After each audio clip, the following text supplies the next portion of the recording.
ബിസ്മില്ലാഹിർറഹ്മാനിർറഹീം അൽഹംദുലില്ലാഹി റബ്ബിൽ ആലമീൻ വസ്സലാത്തു വസ്സലാമു അലാ അഷ്റഫിൽ മുർസലീൻ വഅലാ ആലിഹി വസ്വഹ്ബിഹി അജ്മഈൻ. മഹാനായ അബൂ ഹുറൈറ റളിയല്ലാഹു അൻഹു റിപ്പോർട്ട് ചെയ്യുന്ന ഒരു ഹദീസിൽ കാണാം, അള്ളാഹുവിൻ്റെ ഹബീബ് സ്വല്ലല്ലാഹു അലൈഹി വസല്ലമ തങ്ങൾ ഞങ്ങളോട് പറഞ്ഞു, നമുക്കെല്ലാം സ്വർഗത്തിലേക്ക് പ്രവേശിക്കാൻ, സ്വർഗത്തിൽ കടക്കാൻ അതിയായി ആഗ്രഹിക്കുന്നവരാണ് നമ്മളെല്ലാവരും. സ്വർഗത്തിലേക്കൊന്ന് പ്രവേശിച്ച് കിട്ടാൻ വല്ലാതെ ഇഷ്ടപ്പെടുന്നവരാണ് നമ്മളെല്ലാവരും. എന്നാൽ നിങ്ങൾക്കറിയണോ, സത്യവിശ്വാസികളാവാത്ത ഒരു മനുഷ്യനും സ്വർഗത്തിലേക്ക് പ്രവേശിക്കുകയില്ല. എന്ന് പറഞ്ഞാൽ സ്വർഗത്തിൽ പ്രവേശിക്കണമെങ്കിൽ പ്രധാനപ്പെട്ട ഒരു ഘടകം അത് സത്യവിശ്വാസിയാവുക എന്നുള്ളതാണ്. ശേഷം അല്ലാഹുവിൻ്റെ റസൂൽ പഠിപ്പിച്ചു കൊടുക്കുന്നു, സത്യവിശ്വാസിയാകണമെങ്കിൽ നിങ്ങൾ പരസ്പരം സ്നേഹിക്കുന്നവരാവണം. പരസ്പരം സ്നേഹിക്കുന്നവരായാൽ മാത്രമേ നിങ്ങളൊരു സത്യവിശ്വാസിയാവുകയുള്ളൂ.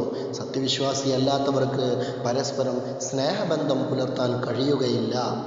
ശേഷം അല്ലാഹുവിൻ്റെ ഹബീബ് സ്വല്ലല്ലാഹു അലൈഹി വസല്ലമ തങ്ങൾ പറഞ്ഞു കൊടുക്കുന്നു, സ്വഹാബ, പരസ്പരം സ്നേഹബന്ധം ഉണ്ടാക്കുന്ന ഒരു കാര്യം ഞാൻ നിങ്ങൾക്ക് പഠിപ്പിച്ചു തരട്ടെയോ?